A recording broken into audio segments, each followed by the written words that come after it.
Hello.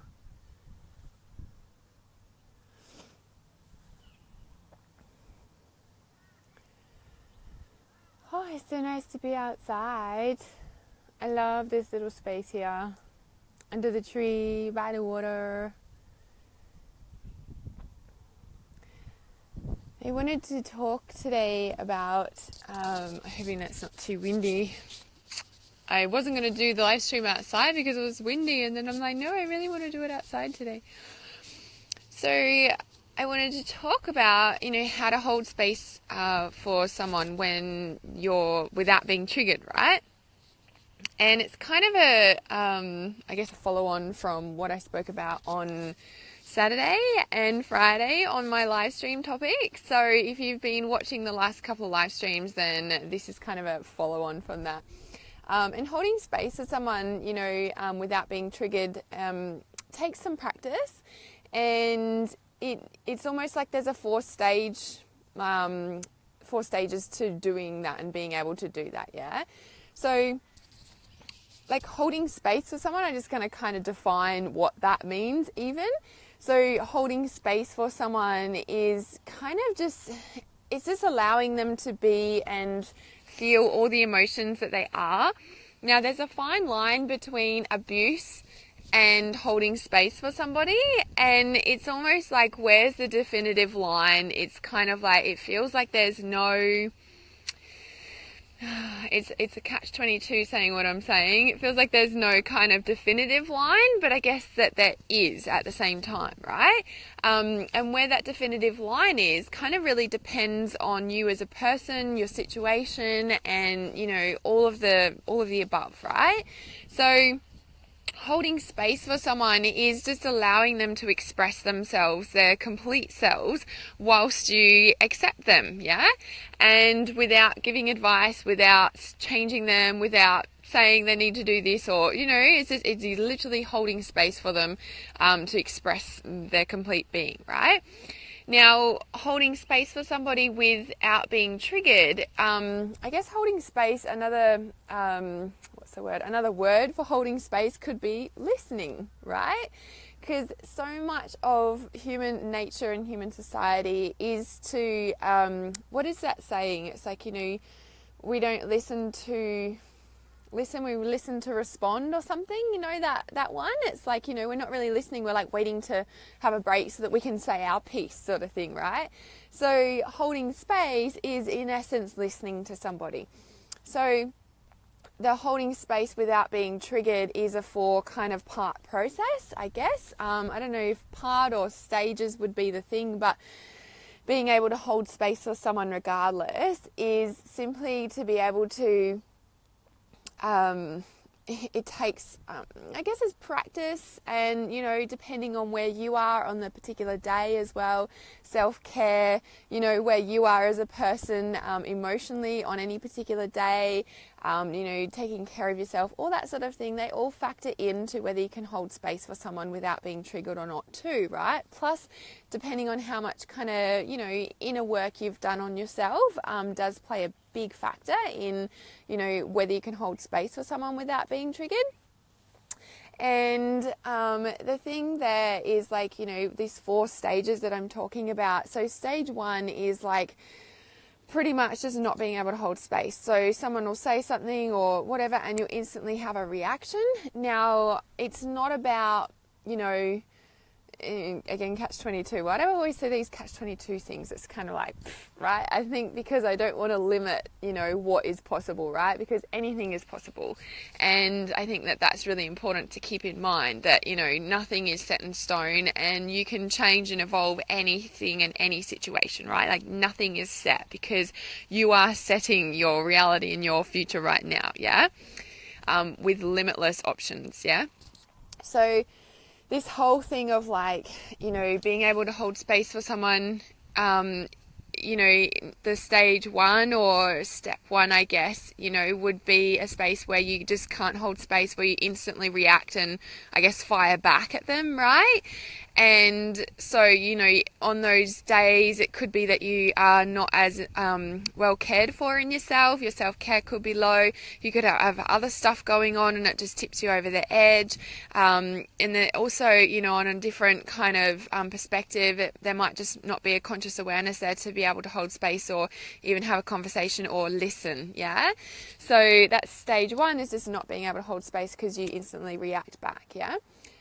So the next stage is stage 2, would be holding space, being triggered, but still being able to hold space for that person, but you're still triggered. So you might kind of fire back a bit, but then you're like, oh, you know that you're triggered. So you're just like, okay, and you just kind of hold yourself, right? I guess energetically and emotionally, and just kind of, have that awareness that you're being triggered right now. You might not be able to hold space for them as such, but it's a sense of, you're aware in yourself that you're triggered at that point in time. So you might not be able to hold space for them or contribute back, but you know that you're triggered, and it's just kind of like, okay, now what do I do? Do I step away and, work on my own trigger? And, in a relationship, with any sort of situation you're going on, it's not just about disappearing and abandoning, but it's about, letting that person know that, I've got feelings right now, I need a half an hour break, can we come back to this,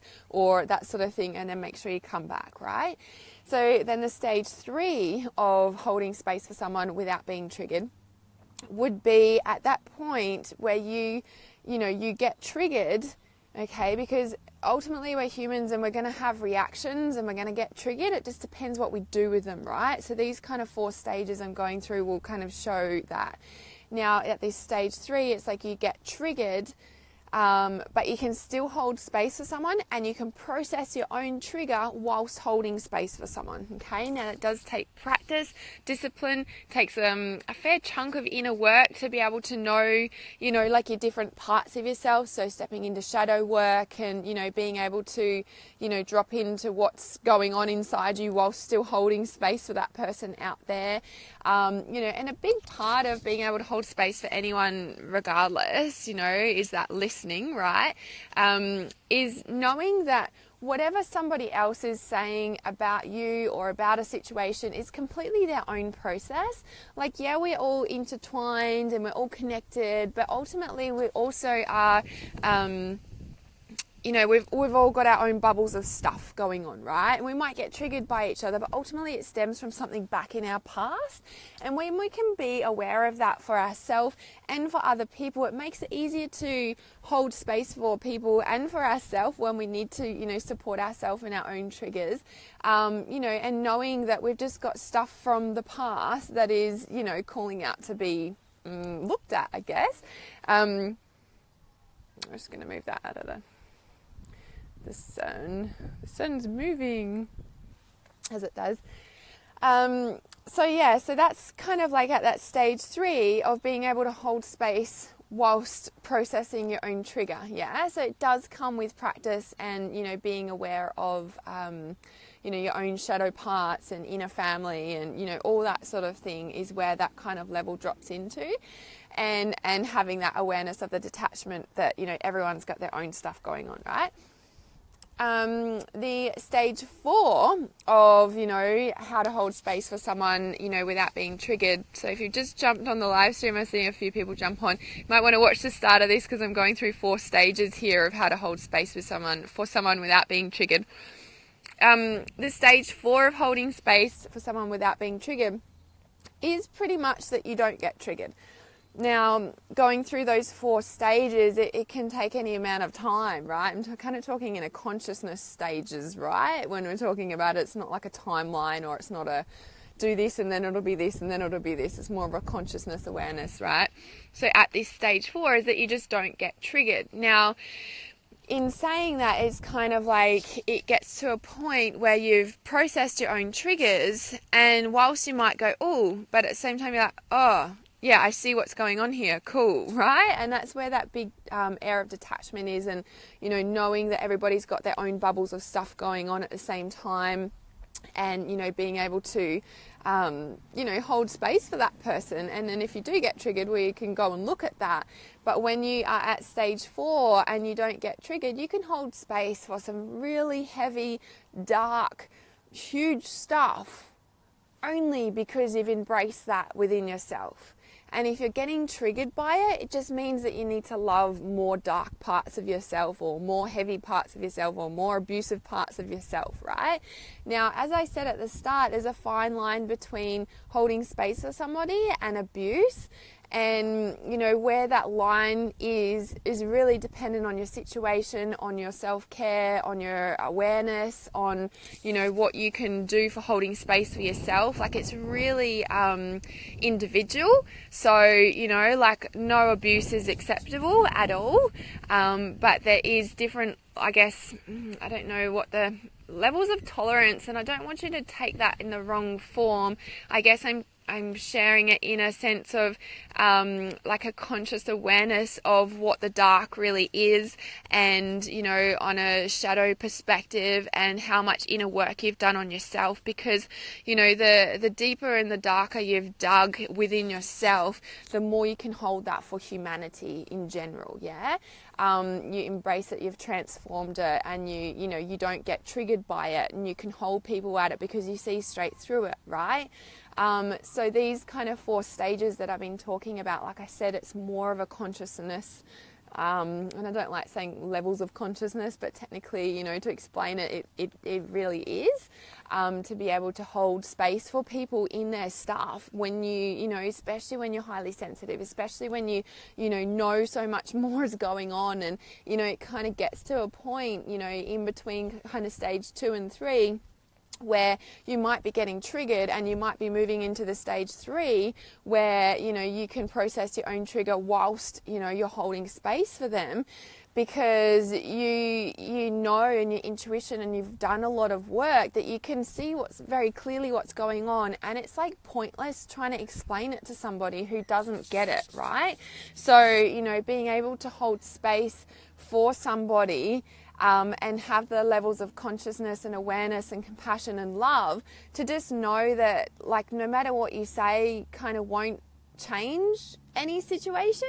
So, you know, and I guess the power of, you know, consciousness, and the power of awareness, and the power of being able to transform any situation is doing the inner work, yeah? Because we know that when we fix in here, quote unquote fix, because nothing really needs to be fixed, you know, that naturally changes out there, because it takes, you know, there's a certain, you know, I guess there is a certain level of consciousness for people to understand. And, you know, as a highly sensitive and intuitive, yay, Sonia, as a highly, you know, sensitive being and highly intuitive, you know, I do see a lot. And those 4 stages that I've just described over this live stream is very much, you know, like moving through the levels of consciousness to be able to hold space for people without being triggered. And it really does depend on how much inner work you've done within yourself.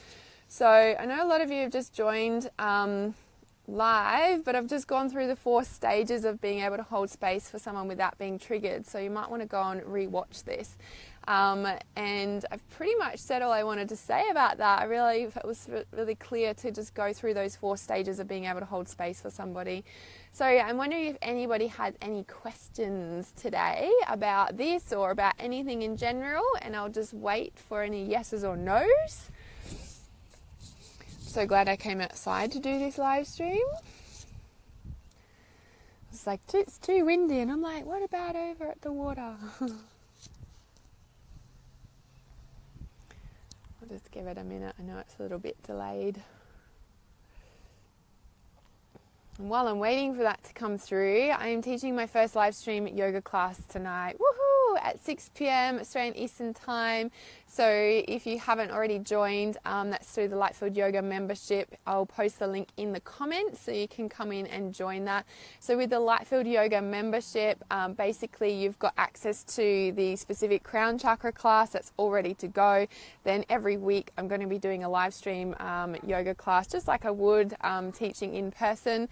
So I'm a bit excited about that because I have a bit lately, you know, the past kind of few months, I'm like, oh, I want to teach yoga again. I'm like, what's that about? I'm like, how can I do it and where? And doing it online is perfect. So a little bit excited about that. That's at 6 o'clock tonight. So if you want to join in, send me a personal message. Otherwise, I'll post a link in the comments. You've got access to all the crown chakra, and as long as your membership's active, then you've got all the chakra classes coming up over the next 9 months. I'm going to delve into them pretty deeply, and obviously there's the live stream intuitive classes that I'll be doing every week from tonight. So you can come in and join that as well. So I don't think anybody's got any more questions, so I'm going to love you and leave you. If you just joined the live stream, like I said, go and re-watch it. Really important to watch, to go through those 4 stages of consciousness. Remember to keep it really real. Lots of love. Namaste.